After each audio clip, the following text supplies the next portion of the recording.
Hello students, welcome back to this YouTube channel.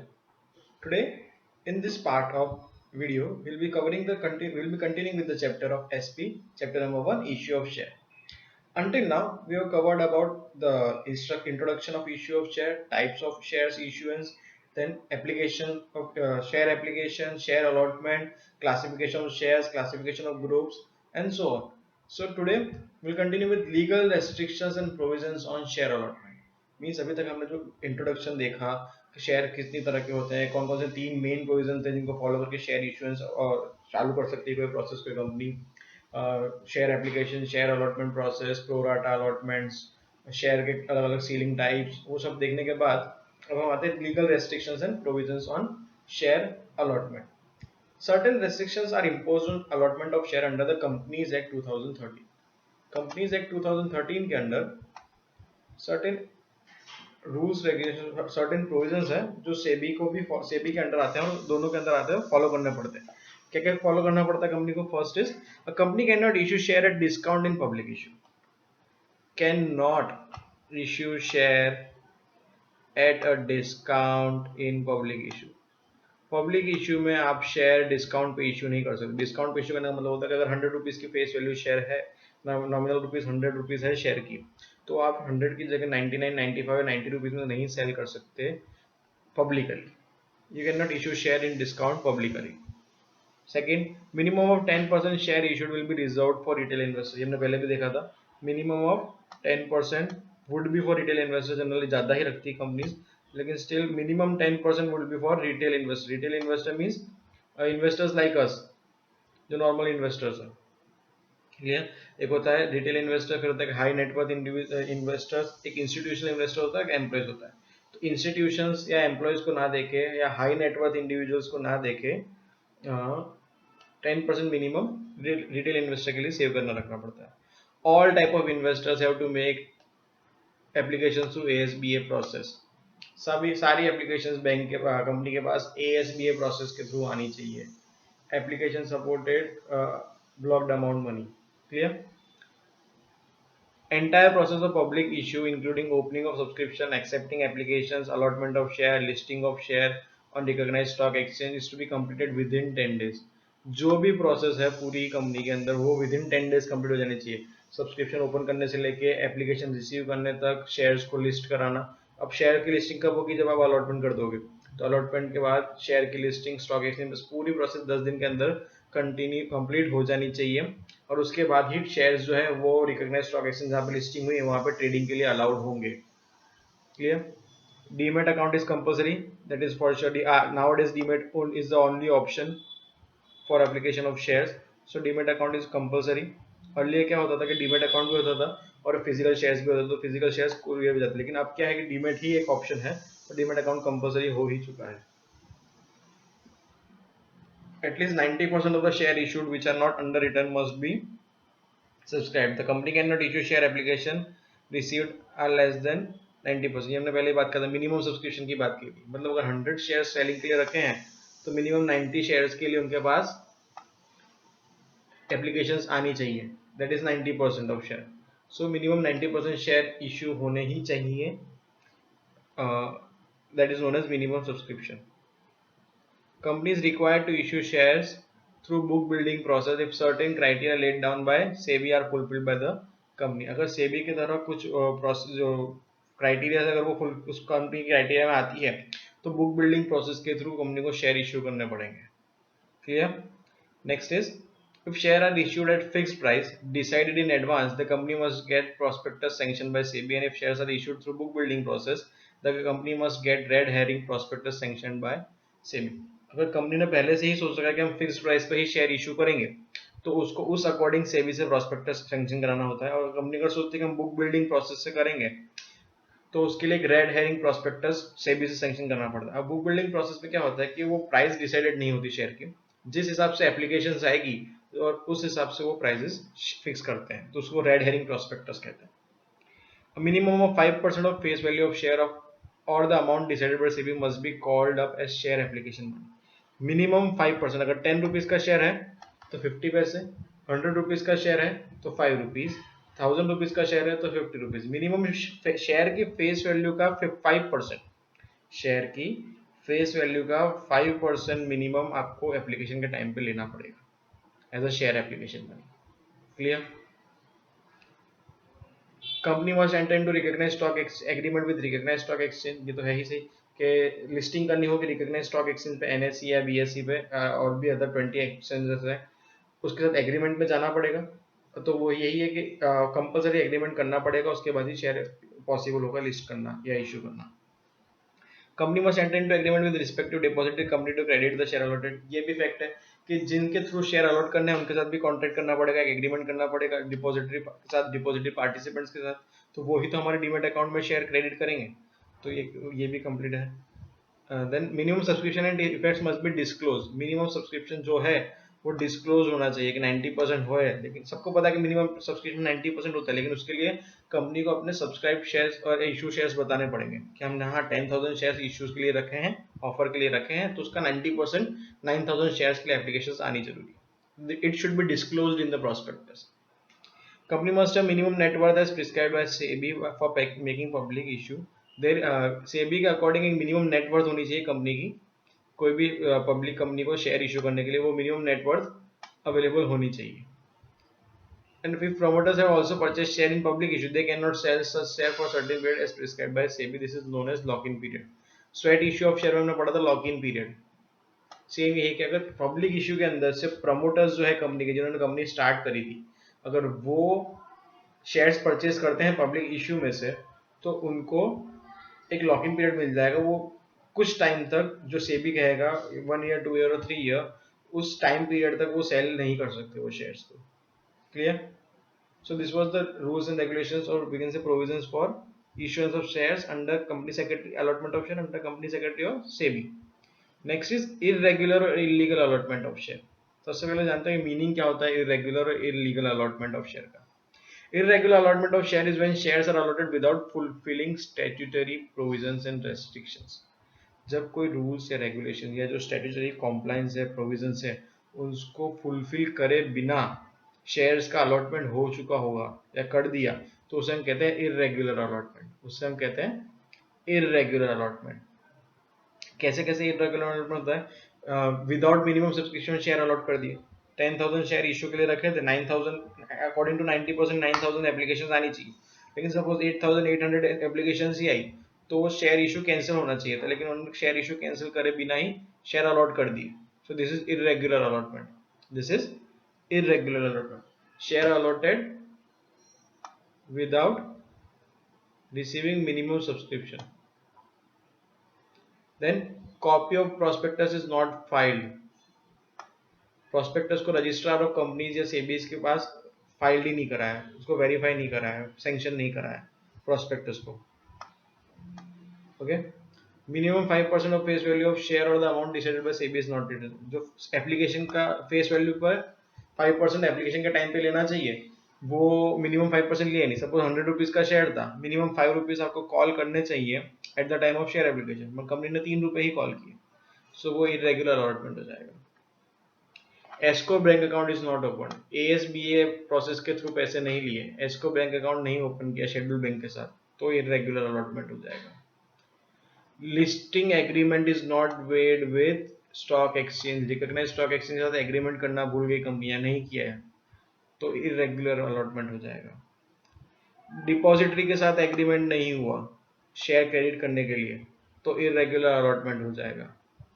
Share allotted without observing guidelines, SEBI की guidelines या जो provision हमने पढ़े थे स्टार्टिंग में कंपनीज एक्ट के, उसको फॉलो करते हुए शेयर इशू नहीं किया, देन उसकी गाइडलाइंस को फॉलो नहीं किया, तो इरेगुलर अलॉटमेंट हो जाएगा। And last is information given in prospectus, prospectus में जो इंफॉर्मेशन दी है वो या तो मिसलीडिंग है या इनकरेक्ट है, या तो कुछ गलत की तरफ इशारा करती है, कुछ गलत तरीके से प्रेजेंट किया हुआ है, या फिर वो incorrect information. Okay, so these are the in 8 cases में इरेगुलर और शेयर अलॉटमेंट कहा जाता है। Okay okay, now coming to effect of irregular share allotment. Irregular share allotment कब कब होता है हमने ये तो देख लिया, लेकिन उसका इफेक्ट क्या होता है ये देख लेते हैं। When allotment of share is irregular, applicant can get the allotment cancelled at his option and get the refund of the amount paid on shares. First तो क्या होता है कि अगर irregular share allotment हुआ है तो जिसने अप्लाई किया था अगर उसको लगता है कि नहीं यार कंपनी ने स्टार्टिंग में ही ऐसा कर दिया और ट्रस्ट इश्यूज हो जाते हैं तो the application can get the share allotment cancel and at the option he can get his refund. Means अगर एप्लीकेशन चाहता है उस पॉइंट ऑफ टाइम पे तो वो उसका अलॉटमेंट ऑफ शेयर कैंसिल करा सकता है और जो एप्लीकेशन मनी उसने पे किया था उसको पूरा का पूरा रिफंड मिल सकता है. Clear? It is important to note that in case of irregular allotment, the applicant can get the allotment cancelled if any loss has been incurred to him by due to this allotment. Okay अगर कुछ allotment के हिसाब वजह से loss भी हुआ हो applicant को तो भी वो कैंसिल करा सकता है और लॉस भी कंपनसेट करा सकता है. अब इसके लिए एक टाइम लिमिट है. क्या क्या टाइम लिमिट है देख लेते हैं. The time limit for the same is cancellation जो कराना है उसके लिए टाइम लिमिट है. फर्स्ट टाइम लिमिट क्या है. Application for cancellation of share allotment can be made with in 2 months of the first statutory meeting. जो फर्स्ट मीटिंग होगी शेयर अलॉटमेंट के बाद की उसमें पता चलेगा तो उसके मीटिंग से 2 महीने के अंदर अंदर वो शेयर कैंसिल करा सकते हैं, शेयर अलॉटमेंट कैंसिल करा सकते हैं.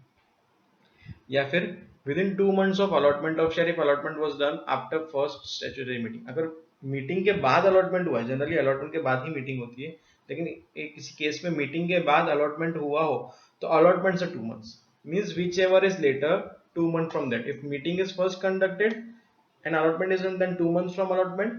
If allotment is done and then meeting is conducted, then 2 months from meeting. A director is personally responsible to compensate the loss. Director खुद पर्सनली रिस्पॉन्सिबल होगा अगर कंपनी को या शेयर होल्डर को कोई लॉस होगा तो कंपनसेट करने के लिए. And if he willfully violates provision of statutory allotment or allows other to violate them, the process of recovery of such a loss must be initiated within 2 years of allotment of share. और ये पूरी जो है वो 2 साल के अंदर अंदर अलॉटमेंट से 2 साल के अंदर अंदर पूरी प्रोसेस रिकवर हो जानी चाहिए. जनरली कंपनी के लॉसेस जो भी होते हैं वो बहुत बड़े होते हैं, large in amount. That is why a big time period is given for compensation of loss. So this was irregular share of illegal allotment of shares. Now talking about illegal allotment or illegal share allotment. Now when a share is considered as illegal allotment, let us have a look. Share allotment is a contract between shareholder and a company. Such contract can be valid contract only when all essential elements which are required for valid contract are present. Any allotment made in the absence of such elements is considered illegal. ये जो 4 points ये हैं offer acceptance of और informing the acceptance of offer consideration. इनके अलावा अगर किसी cases में ये 4 पॉइंट्स फुलफिल नहीं हुए तो उस शेयर अलॉटमेंट को इलीगल शेयर अलॉटमेंट भी माना जाएगा. उस शेयर अलॉटमेंट को इलीगल शेयर अलॉटमेंट भी माना जाएगा. क्लियर. सो देखते क्या क्या है. First one is offer. Share allotment is considered illegal in the if the following elements are absent. अगर ये absence है या एलिमेंट्स का कंफर्मेशन नहीं हुआ है तो शेयर अलॉटमेंट इलीगल माना जाएगा. First is offer. The applicant who wants to become a shareholder must have applied to the company for purchase of share. Such application is called offer. Means company ने offer दिया होना चाहिए. जो applicant है जिसको share purchase करने हैं उसको ऑफर के थ्रू ही पता हो, ऑफर के थ्रू ही वो अप्लाई करेगा कंपनी में. तो फर्स्ट इज ऑफर हुआ होना चाहिए. किसी शेयर इशू करने से पहले ऑफर नहीं दिया जनरल पब्लिक को तो वो इलीगल है. Acceptance of offer. It is necessary that company must accept the offer. When directors pass a resolution for share allotment, the offer is said to be accepted by the company. अब applicant ने offer दिया company को कि मैं आपके shares purchase करना चाहता हूँ, अप्लाई करना चाहता हूँ, तो कंपनी को उस ऑफर पे एक एक्सेप्टेंस देना होगा. और जब डायरेक्टर्स अलॉटमेंट के लिए रेडी हो जाते हैं तो उसे कहते हैं acceptance of offer. Third is informing the acceptance of offer. Now the company must inform shareholder about the acceptance of application. When the allotment letter is sent to the applicant by the company, it is said that acceptance of offer has been informed. अब applicant ने company में apply किया, offer दिया, board of directors ready हो गए कि चलो इसको शेयर अलॉट करते हैं, वो हो गया एक्सेप्टेंस ऑफ ऑफर. लेकिन वो ऑफर एक्सेप्ट किया है कंपनी ने, वो भी इन्फॉर्म करना पड़ेगा एप्लीकेंट को. तो वो शेयर अलॉटमेंट लेटर एप्लीकेंट के पास भेजते हैं. उसके थ्रू ये कहा जाता है कि आपका जो ऑफर है वो एक्सेप्ट हो गया है और ये हमने आपको इन्फॉर्म कर दिया. That is informing the acceptance of offer. And then last is consideration. Consideration is to be paid when the amount specified against allotment is paid by the applicant. Applicant जब वो मनी जो application money कहते हैं हम उसको, वो पे कर देता है, that is known as consideration. तो ये तो हुआ फर्स्ट केस। और कौन कौन से प्रोविजंस है? If share are allotted against the provision of articles, article of association के प्रोविजंस के या रूल्स के अगेंस्ट में अलॉट किया है share, then it is considered illegal. If share are allotted by an individual director, it is said it is to be it is said to be illegal. अगर minimum 3 directors होते public company में, 3 या 7 directors है और 7 में से किसी एक ने ही अलॉट कर दिए share, okay, so then it is individual directors ने शेयर अलॉट कर दिए, then it is illegal allotment. Share can be allotted by board of directors only. It is to be allotted by board of directors only. And if share are allotted violating essential provisions of listing of share on stock exchange, then allotment is considered illegal. Means stock exchange पे list करने के जो provisions है, जो rules है, उसको violate करके अगर share allot हुआ है, then it is known as